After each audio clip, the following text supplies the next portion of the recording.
Move it, old man. Some of us have places to be. The voice came sharp from the back of the line. Young Cocky rushed. The old bus driver didn't flinch. He just wiped the side mirror with a weathered cloth, same motion he'd made every morning for over a decade. Same boots, same silence, same route. But this morning, someone else was watching. A Navy recruit paused as he stepped onto the bus, squinting in the morning light. His eyes locked on something half hidden beneath the rolled sleeve of the driver's faded jacket. A tattoo worn by time but unmistakable. The anchor, the eagle, the seal trident. The recruit's entire posture changed. His spine snapped straight. His voice dropped to a hush. "Sir?" And just like that, the entire bus fell silent. Every morning, just before dawn broke over the Gulf, Frank Malone pulled into the transit depot off Leopard Street with the same quiet rhythm he had followed for nearly 12 years. He didn't need an alarm. His body still woke him before the sun, just like it had in his service days. His movements were measured and spare no wasted energy. Coffee was always black, no sugar, shirt tucked in tight, boots polished though nobody ever noticed. Bus Nayarower 4117 always left the yard at 5:25. Always. Rain, heat, tropical storm watches, it didn't matter. Frank drove his route like clockwork from the Marina District to the Naval Base perimeter and back, looping through downtown Corpus Christi with a steadiness that comforted the regulars and baffled the rookies. He spoke little, not out of rudeness, just habit. A nod here, a tap on the mirror there. His presence was felt more than heard. He didn't joke, didn't comment on the weather, didn't indulge in the light gossip that the other drivers at the depot traded over vending machine coffee.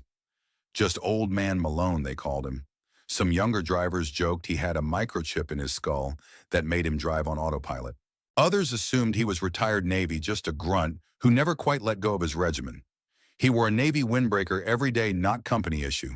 His boots, black and thick-soled, clashed with the uniform's brown shoes. He never took them off, even when off duty. They looked heavy, maybe custom-made. No one asked. The only thing anyone ever saw him do differently was roll up the left sleeve of his jacket just a bit right below the elbow. Some thought it was to cool down, some said arthritis, but he never rolled the other. Frank didn't smile much, but he wasn't grim either. There was something steady in him, something deeply still, like a pond that hadn't been touched in decades but still held things beneath the surface. The regulars respected him in that quiet Southern way. Folks who boarded every day at the same stops, the nurse from Christus Spohn, the widow who carried her husband's urn in her purse. The high school janitor nodded and whispered, "Mornin', mister." Malone, as they climbed aboard. He never corrected them that it was Frank or that he didn't care for Sir. He just drove. There wasn't a soul who could remember him being late, not even during the big freeze 4 years back when the overpasses iced and the city shut down. He was still there, salt on his boots, thermos in hand, checking mirrors with that same steady hand. To the world, Frank Malone was just a retired old man driving a bus on time. But to a handful of quiet observers, those who watched closely, there was something else. Something in the way he scanned intersections before changing lanes. The way he braced before tight corners. The way he checked every mirror at every stop, not once, but twice. It was subtle, invisible to most. But to someone trained, to someone with military eyes, Frank wasn't just driving a bus. He was still running ops. And that's exactly what one new passenger was about to notice. It was a Tuesday morning when Eli Navarro boarded the bus. Just 19, freshly minted from orientation, and still breaking in his boots, Eli stood straighter than most. His uniform was crisp, the scent of new fabric and starch still clinging to the fibers. He was polite, quiet, and attentive, not yet shaped by rank, but already molded by respect. He was stationed at the Naval Air Station for basic systems training, still trying to find his footing. Like many others, he had been told to catch the 5:45 bus on North Beach, and like everyone else, he didn't expect much from the driver. But that morning, as he stepped aboard, his eyes caught something most missed. It wasn't the boots, though. He noticed those two laced, tight military spec, not the standard issue for a transit driver. It wasn't the way the older man scanned the mirrors with such precision, like he was tracking more than traffic. No, it was the arm. The driver's left sleeve was rolled just below the elbow, and in the narrow slice of weathered skin exposed beneath it, Eli spotted something. Ink. a shape. At first glance, it could have been any old tattoo. But Eli had been paying attention in briefings.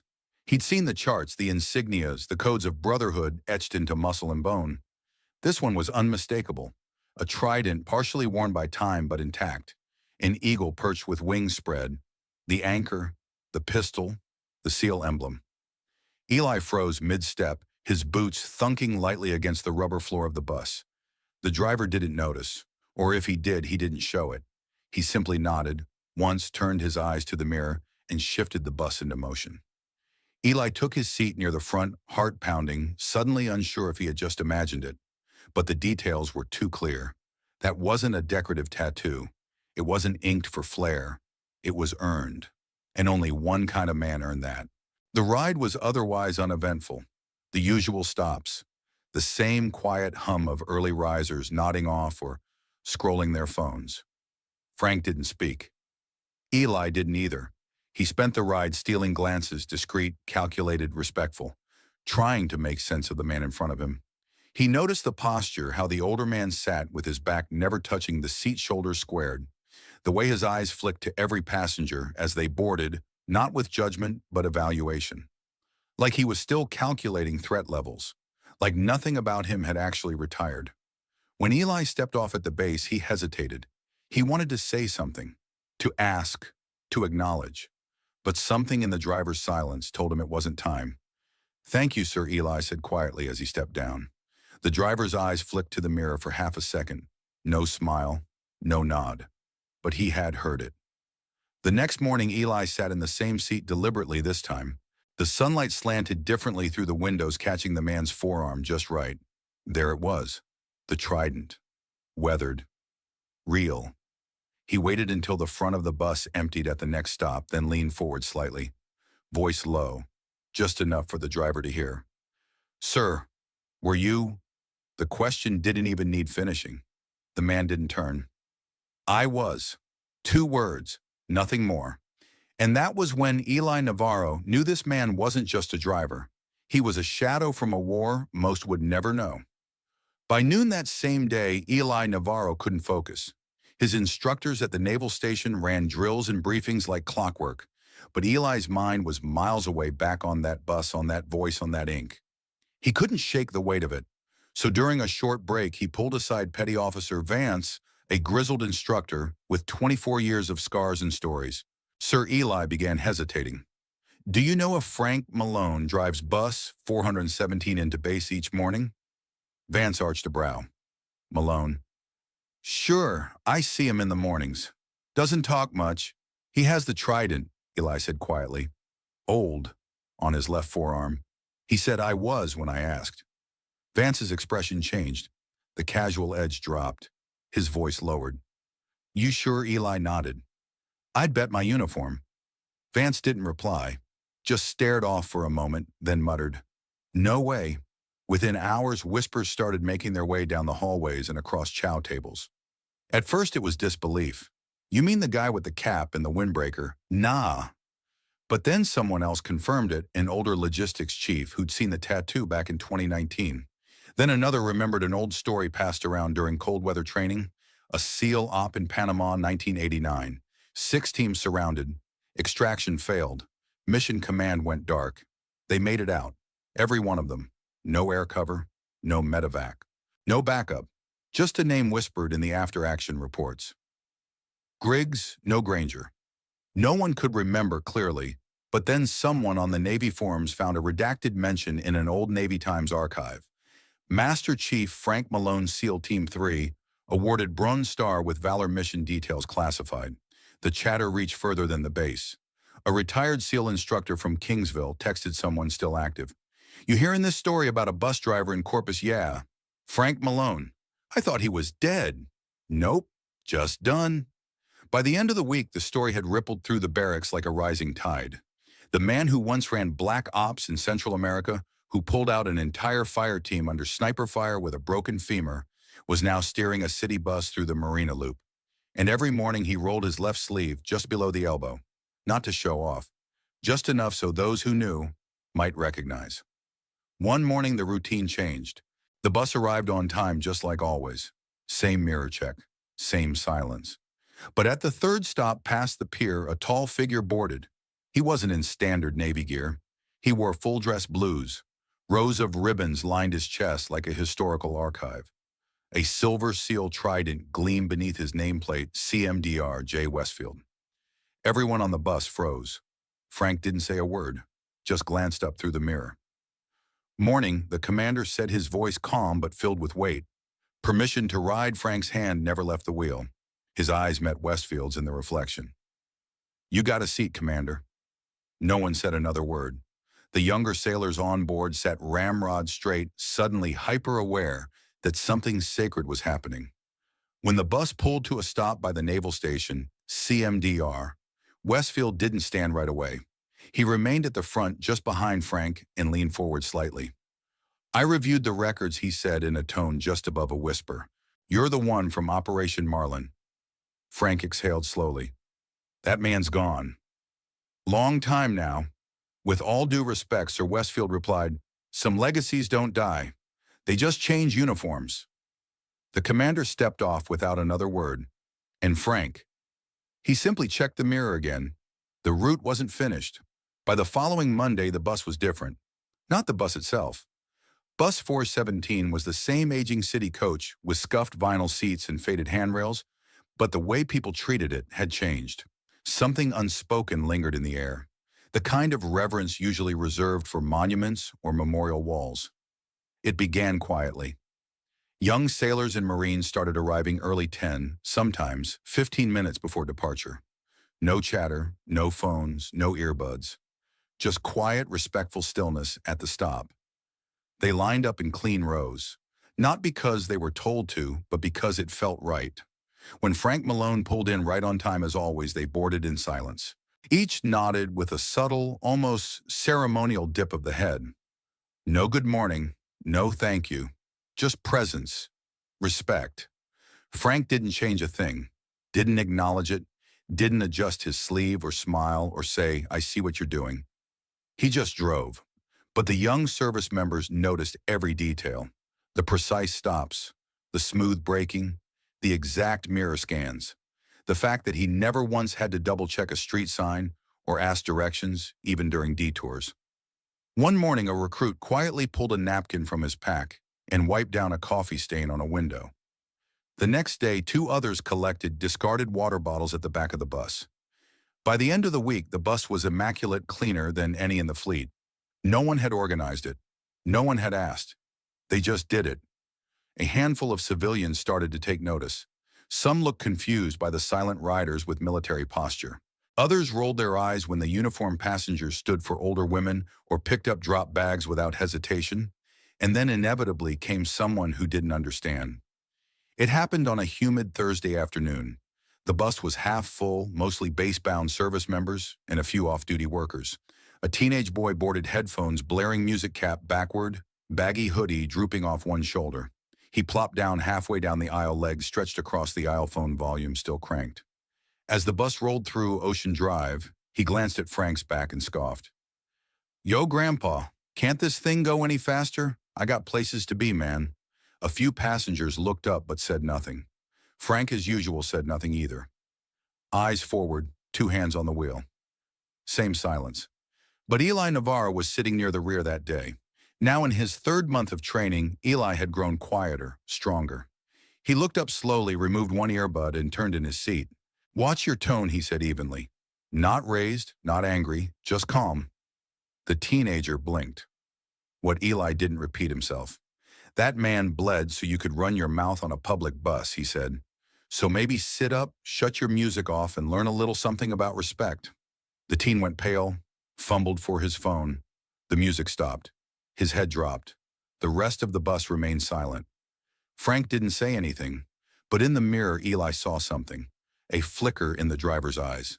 Not gratitude, Frank never sought that. Recognition. Approval, perhaps. Barely visible. But there. From that day forward, it was as if the entire route understood. Civilians who once ignored the driver now nodded quietly as they stepped off. City workers tipped their hats.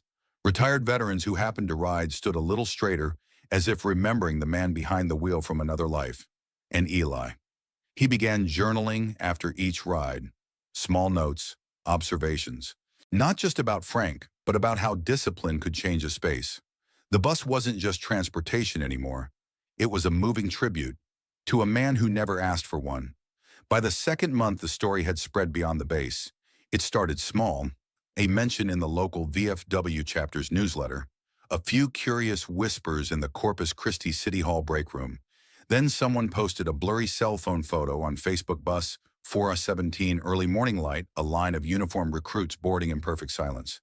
The caption read simply, "There's a legend driving this route. SEALs ride it like it's sacred ground."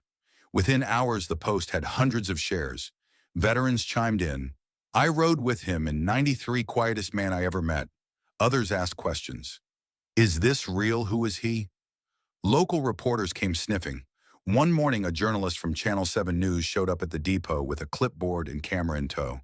She waited near Frank's bus as he completed his pre-road inspection, checking the tires, cleaning the mirrors, running through his checks like always. She smiled brightly, a little too rehearsed. "Mr. Malone, I'm with the local news. We'd love to do a feature on your military service and the impact you're clearly having."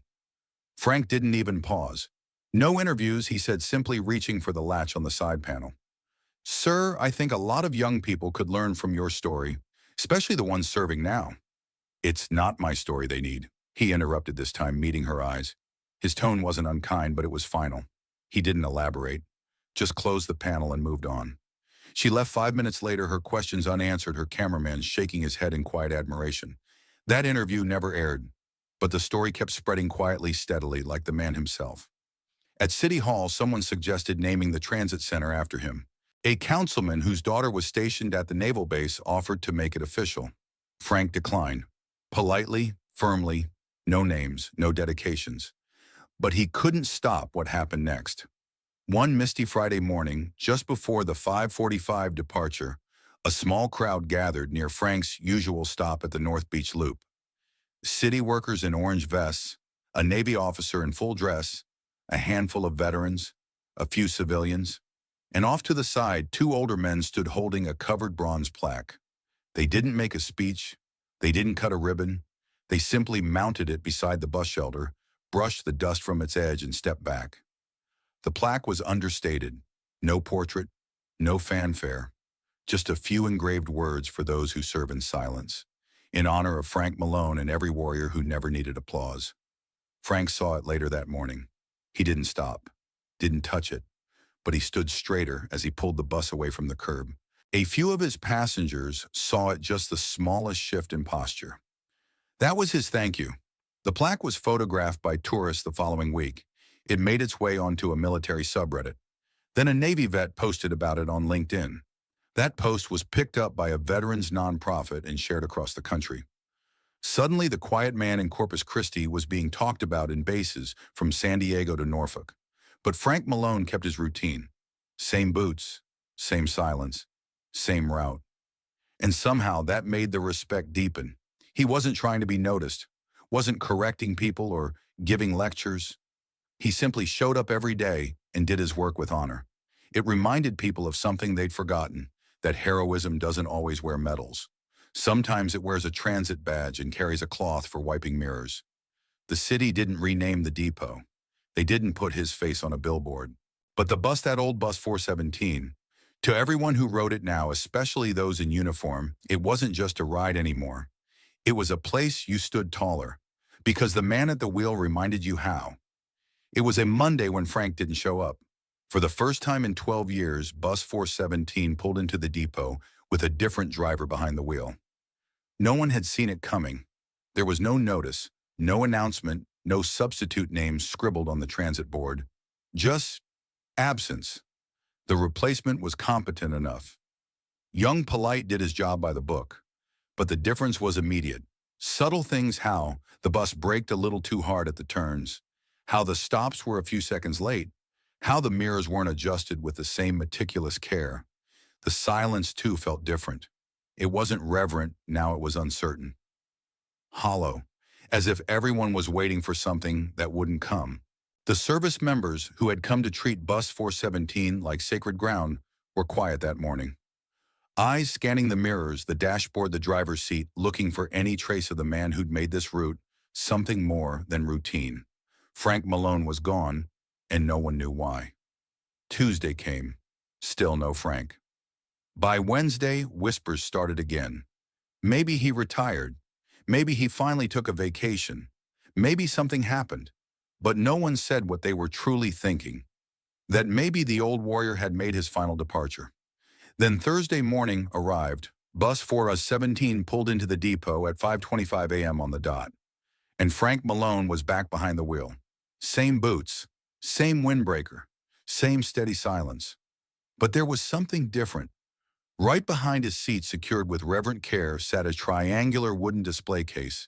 Inside it, a perfectly folded American flag, the kind they only hand out once, the kind that never comes back with the soldier who earned it. He didn't speak, he didn't acknowledge it. But every passenger who stepped aboard that morning saw it, and every single one understood. Someone close to Frank, someone from that world he never spoke of, was gone. Maybe a teammate, maybe a brother in arms, maybe the last of his old unit. No one asked. No one needed to. The silence that filled the bus that morning was unlike any before. It wasn't just respectful, it was sacred. The air seemed heavier, the engine quieter. The hum of the tires on asphalt felt distant, like the world outside had paused in mourning. No one touched their phones. No one spoke. At the back of the bus, Eli Navarro sat with his cap in his hands pressed gently to his chest. Others followed suit, military and civilian alike. A nurse placed her hand over her heart. A high schooler removed his headphones, holding them silently in his lap. Even the construction worker, who usually dozed off during the route, sat upright. His gaze fixed out the window, jaw clenched. No commands were given. No gestures were made. It just happened, because grief has its own language. And in that moment, they were all fluent. Frank drove like he always did, mirrors turns, shifting gears steady as ever. But every move seemed a little more deliberate, a little more measured. At each stop, passengers boarded quietly and instinctively lowered their voices when they saw the flag. No one dared speak to him directly, except for Eli, who just before stepping off at the base paused at the front, voice barely above a whisper. "I'm sorry for your loss, sir." Frank didn't respond, but he met Eli's eyes in the mirror, and that was enough. For the next few days, the flag remained behind the seat, untouched, polished, honored in its quiet place. Nothing was said about it at the depot. No announcements, no emails, no protocol. But every driver gave Frank space. Every mechanic double-checked his bus before he arrived. No one dared park in his spot. The unspoken truth settled across the route like fog. Frank had buried someone. And yet he came back, just as he always had. And in doing so, he taught every young man and woman in uniform watching him that strength isn't just found in medals or battles or missions accomplished. It's found in showing up the next day, even with a flag behind your seat, even when your heart is heavier than your hands. Frank Malone never gave speeches, but that week he said more than most men ever could. The memo from the Transit Authority was short, one paragraph, no bold print, no farewell flyer. Operator Frank Malone to retire effective Friday, final route on bus 417. That was it, just another line on a clipboard for most. But for the men and women who rode with him, those who knew what his silence carried, it meant the end of something sacred. And they weren't about to let it pass unnoticed. Friday morning dawned early and cool, with mist clinging to the street signs and a hush in the depot yard that felt almost ceremonial. At 5:25 a.m., sharp bus 417 rolled out of the garage one last time. Frank Malone was at the wheel, same boots, same rolled sleeve, same expressionless resolve. But today, something in the air told him he wouldn't be driving alone. As the bus turned the corner onto the outbound lane, the lot came into view. And there they stood. Two lines shoulder to shoulder, stretching from the garage doors to the far curb. Over 40 men and women, all active duty or recently discharged. No uniforms, just civilian clothes, jeans, boots, polos, worn jackets. But every stance straight, every chin high. They didn't wave. They didn't clap. They simply stood in perfect formation, heads turned as the bus passed in complete silence. Some held their caps over their hearts. A few held nothing at all, but everything about them spoke of respect. Frank didn't slow. He didn't need to. He simply drove forward, his face unreadable, but his hands gripped the wheel tighter than usual. And in the mirror, his eyes blinked just once longer than they had in years. The route that morning was different. Every seat was filled, not with commuters or sleepy students or grumbling tourists, but with those who had worn the uniform. Some were young, some gray-haired, some still bore the weight of deployments on their faces. Some rode in silence, others nodded quietly to each other, bound by something deeper than rank or time. No one spoke above a whisper. No one checked their phone. It was the quietest ride the city of Corpus Christi had ever seen. When the bus reached its final stop at the depot, something unexpected waited. The other buses, usually scattered in rows or idle in service bays, had been parked in a formation angled in a V around a new stone monument placed in the center of the yard. At the base of the granite slab, carved without flourish, were 10 words heroes don't announce themselves. They drive the route every day. Frank stared at it for a moment, said nothing, then powered down the bus, clicked off the brake, and stood up. He picked up a small duffel from behind the seat, the same one he'd carried in and out every shift, and slung it over his shoulder. He moved toward the open door, but waiting at the bottom of the steps was Eli Navarro. Only now Eli wasn't the raw recruit he once was. He wore khakis and a Navy windbreaker silver insignia gleaming faintly at his collar. Time had hardened his stance, broadened his shoulders, but his eyes still held the same sharpness from that first morning. "Need a ride, Commander?" he asked with a small smile, gesturing to a parked navy blue pickup behind him. Frank paused.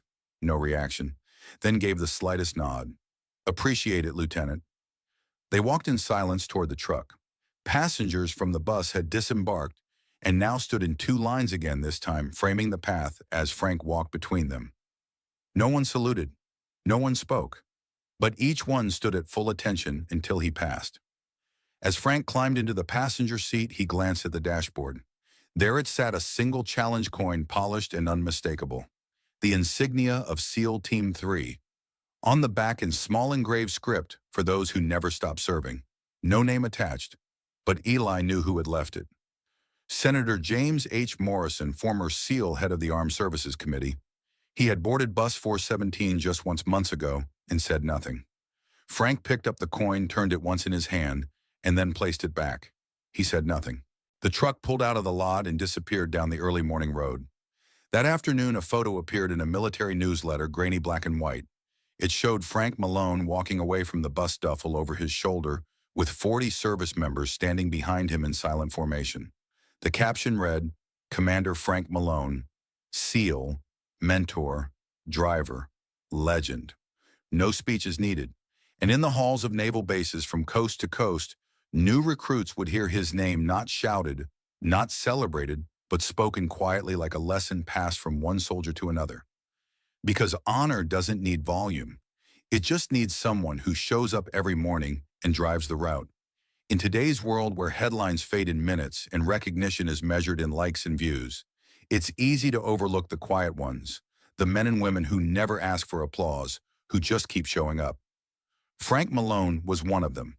He didn't want a plaque. He didn't give speeches. He never even told his full story. But through routine respect and silent discipline, he reminded an entire generation of service members, and maybe even this whole town, that real character isn't loud. It's steady. It's consistent. It's humble. And it's needed now more than ever. You don't have to wear a uniform to follow Frank's example. Maybe you're the one who always checks on your neighbor. Maybe you're the grandparent who shows up to every game, rain or shine. Maybe you're the clerk who remembers names and birthdays. In a culture where it's easier to talk than to listen to promote, than to serve, what Frank taught us is simple. True greatness is measured not in moments, but in mornings. So we'd like to ask you, who is the Frank Malone in your life? Have you known someone who carried the weight of the world with quiet strength and never asked for credit? Or maybe you were raised by one. Or maybe you are one. Leave a comment below and tell us your story. We want to hear it. And if this story moved you, if it made you sit a little straighter or think a little deeper, please give it a like, share it with someone who'd understand, and subscribe to the channel for more stories like this one. Thank you for listening. And wherever you are, whatever your role, remember, Excellence isn't loud. It's what shows up before dawn, every day, without fail.